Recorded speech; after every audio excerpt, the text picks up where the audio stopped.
There we go.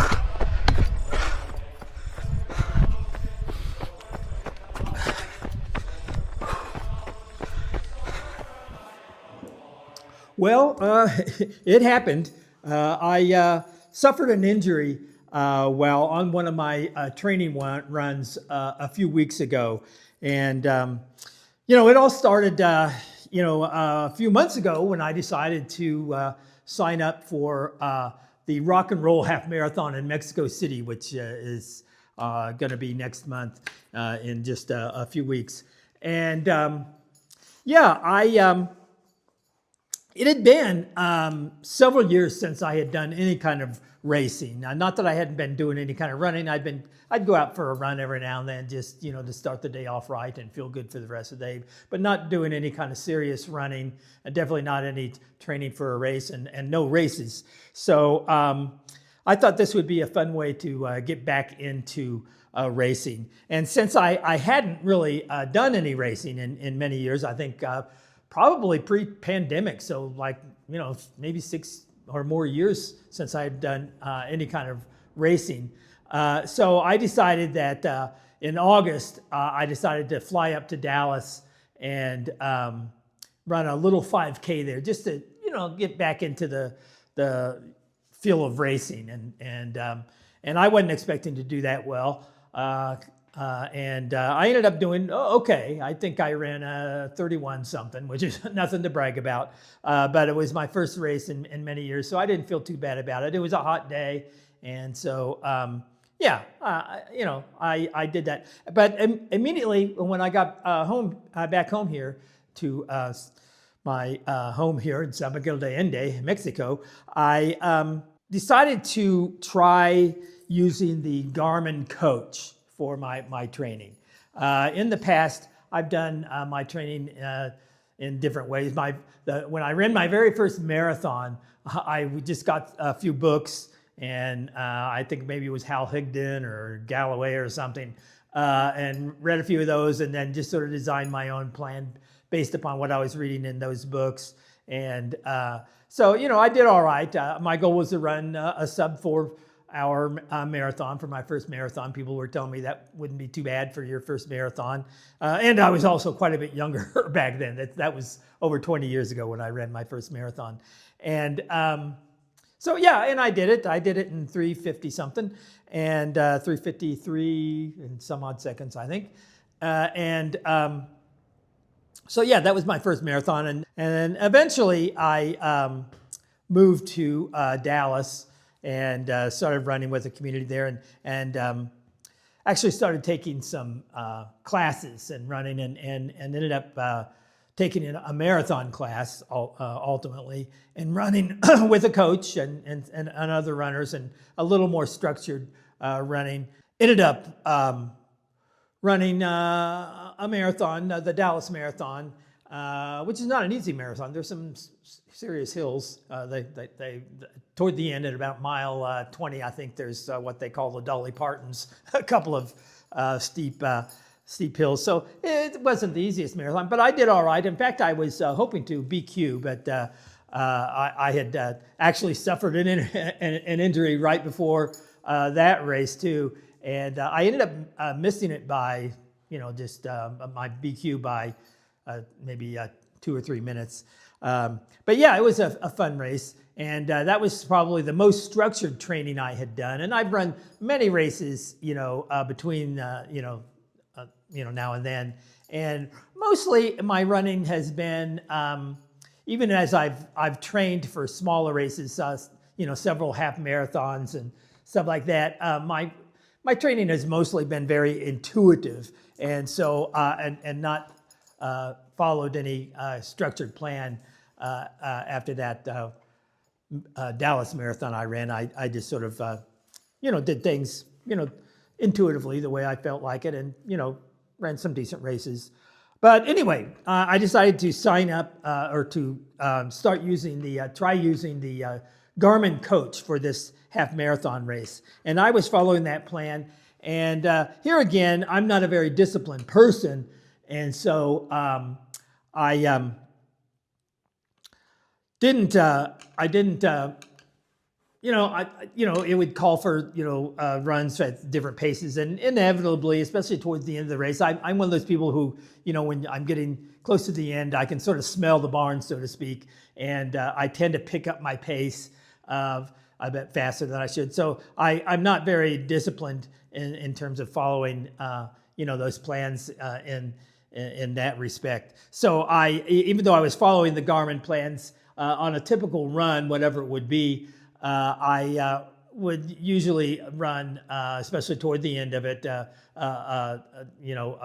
definitely faster than what the coach was telling me to run. So the injury, maybe I can, definitely not blame the Garmin Coach training plan that I was following, but probably just my own lack of discipline and not doing things exactly as the plan was telling me to go. But anyway, on I believe it was October 24th, I was out on doing some stride repeats. It was a Friday.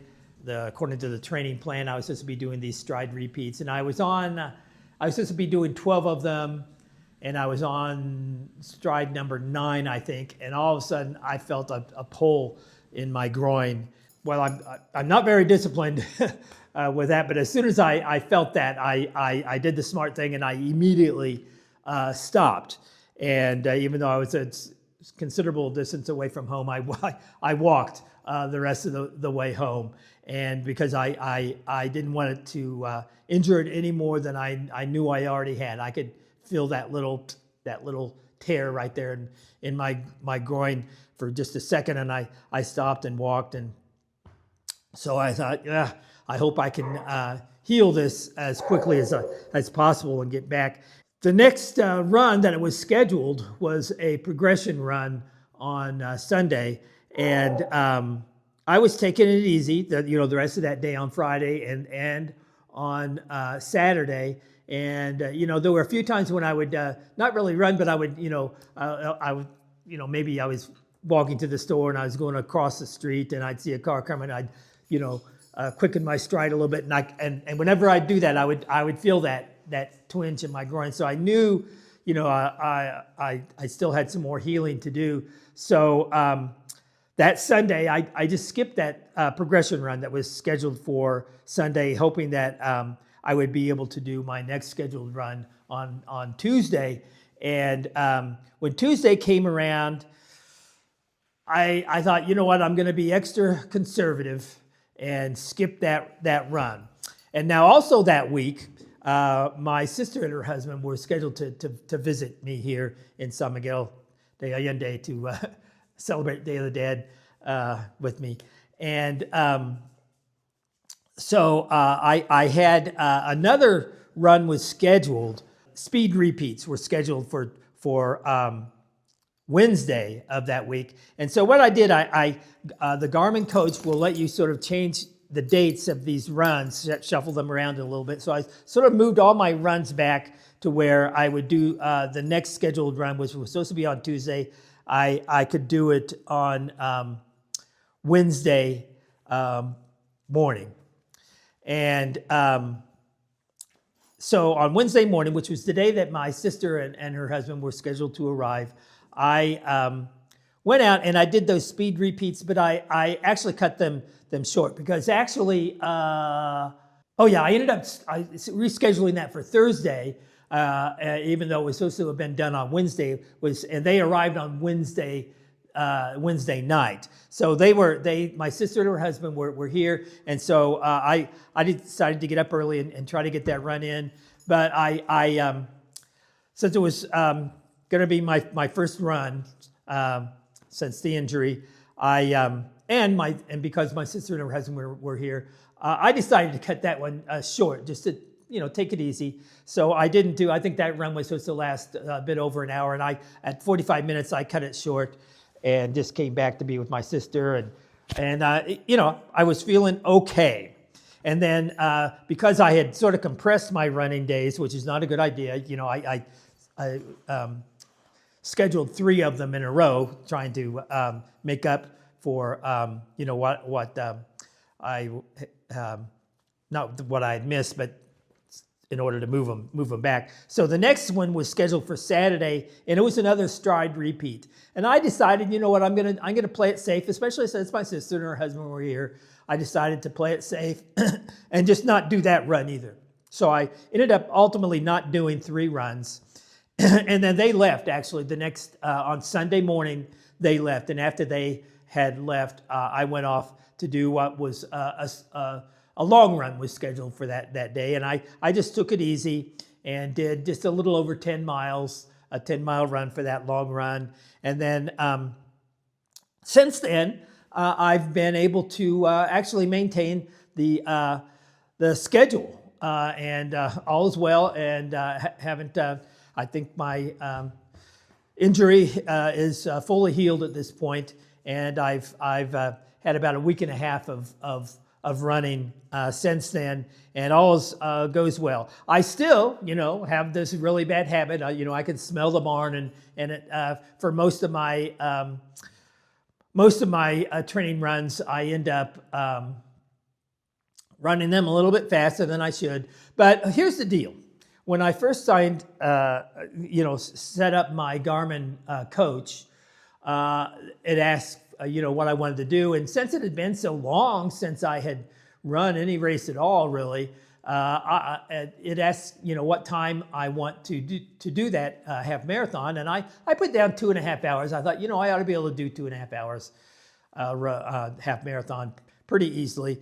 After I started doing doing it all, it was coming back pretty easy to me. So the Garmin Coach plan allows you to go in, change it, and you can change your estimated time that you by 2-minute increments. So I changed it from 2:30 to 2:29, and then after maybe another week or two, I thought, what, let's change it from 2:28. It'll do it in 2-minute increments. So I changed it from 2:28 to 2:26, and I kept doing that as long as I was feeling well, especially since it was so actually very hard for me to run at the paces that they were telling me to race. I naturally wanted to run a little bit faster, and so ultimately, I think the last time I changed it to a 2:16, and I've been doing those paces relatively easy. So I'm fairly optimistic. And in fact, when you look at the Garmin has race predictors, and right now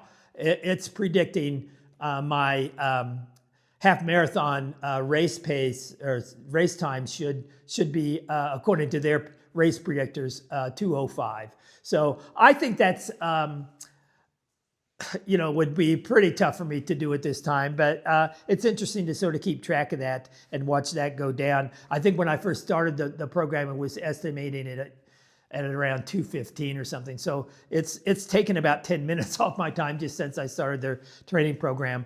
But I think that's a little too optimistic, 2:05. And if I can do it, under 2:15, I think I'll feel pretty good about it. So yeah, that's where I stand right now on this, preparing for this rock and roll half marathon in Mexico City. So yeah, I'm definitely, I say many times, I don't offer advice. If you're watching this, if you're going to learn anything, you can learn by my mistakes, and really, let me get back to one of the things that I also, in terms of my lack of discipline, I hate stretching, and I do very little stretching. And sometimes I'll even take off on a run without really doing any kind of stretching at all. One of the nice things about the Garmin plan, however, is that every run that they do, whether it's a speed workout or a long run or an easy run, every one of them starts off with either a 5, 10, or even a 15-minute warm-up and cool down. So that helps with some of the injury prevention too, I think. So the Garmin Coach, I think I can. I don't want to give you advice, but I can tell you that it seems to be working for me, and I'm happy with it. So we'll see how the rest of my training goes and how this race goes. Coming up in just a few weeks now. In fact, I think I've only got. I think I probably only have about maybe 2.5 more weeks of training before it will start a taper for me for this race, which is on December 14th. So stay tuned. We'll see how the rest of my training goes and see what happens during this race. Boy, wouldn't it be nice if I could hit that 2:05 like they're saying I should be able to do. But, I'll be happy at 2:15 since it's my first race back in several years. Now, as far as the future, I think I'm going to keep doing this. And there's another rock and roll half marathon in Madrid coming up in the spring. And I've been, in fact, those of you that have been following my channel that are hikers, there's in Portugal, there's a fisherman's trail that I've been thinking about doing. So I'm thinking that, flying to Madrid, running the rock and roll half marathon in Madrid, and then taking a train or a short flight or maybe even a bus to Portugal from Madrid, and hiking the Fisherman's Trail in Madrid might be a fun thing for me to do in the spring. So that's sort of what I kind of have very lightly penciled in as far as my hiking and running plans for the spring. So stay tuned. We'll see how this race goes in Mexico City and how my planning for possibly some more hiking and another half marathon race and I think it's in April maybe. I'll have to go back and check that schedule again. So yeah, stay tuned. And in the meantime, happy trails.